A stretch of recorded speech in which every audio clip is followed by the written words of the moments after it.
In this video, we'll talk about how to configure your settings to optimize and get the most out of your WordPress site. We're going to cover a lot of ground in this video, so if you're ready, let's dig in. The General Settings panel controls the most basic configuration settings for your site, like your site's title, tagline, and web address. The admin email address is where WordPress will send automated email notifications for things like new user registration notices. Choose whether or not you want your site open to registration. And if you do choose to enable open registration, then specify the default role for these new members. It's a good idea to set this to subscriber, since subscribers can read but not publish or edit content on your blog. Next, select your time zone, the format in which dates and times will be displayed throughout your site, and set your preference for the week starting day. Be sure to save your changes. The Writing subpanel controls the edit interface you use to write new posts and pages. These formatting options will convert typed emoticons into graphics and correct simple HTML errors. Choose a default category for new posts when no other category is selected, and a default post format. We covered the Press This bookmarklet in detail in the previous video, but you can also post directly to your WordPress site via email. Simply enter the email account details here, and WordPress will periodically check for new messages sent to this address. The subject line of your email will become the post title, and the body your actual post content. It's a good idea to make this a fairly secure email address, since any messages received at this address will become new posts on your site.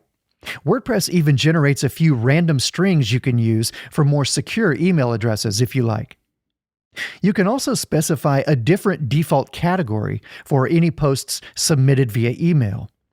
And last, when you publish a new post, WordPress automatically sends out a notification to a site update service, which in turn alerts search engines to your new content. This helps ensure your new content gets indexed more quickly. You can add additional notification services here if you like. There are only a few settings in the Reading subpanel, but they're very important. You can decide whether you'd like your front page to display your latest blog posts or one of your static pages instead. We covered this in depth in an earlier video, but if you select a static page, then you're able to pick which of your pages you want to serve as your home page, and then which one you wish to serve as your blog page. This is particularly useful if you're using WordPress to build a business site or another type of site where you'd like the home page to show some static content to your site visitors, rather than just a list of your blog posts. When you choose this method, you can use another page as your blog archive, and all your blog posts will appear on that page.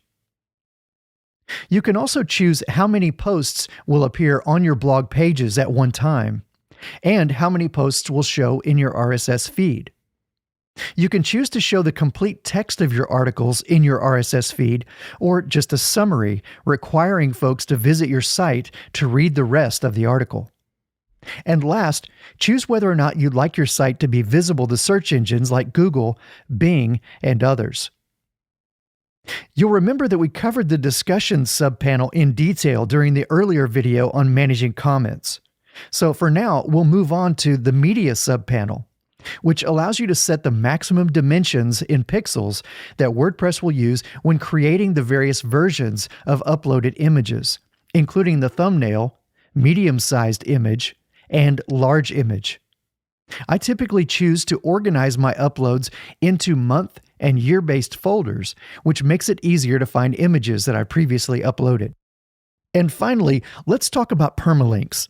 Now, this can be a confusing topic, but basically, permalink settings simply determine the format of the URLs or web addresses for your pages and posts. By default, WordPress creates URLs that contain a question mark followed by lots of numbers. But you can and should use more friendly URLs that are also better optimized for search engines. Most SEO experts agree that the best format is simply the post name by itself. But if you want more detailed information about permalinks, you might check out the dedicated video tutorial we created on just this topic. The default values for category and tag base are usually fine in most cases, but feel free to experiment with these, looking at how these values change the URLs for your categories and tag archive pages. So we've now covered all the major functions and features of WordPress, and you should be fairly comfortable creating and managing your own blog or site content. But for more screencasts and training videos, be sure and check back with us from time to time. And good luck with your new WordPress website.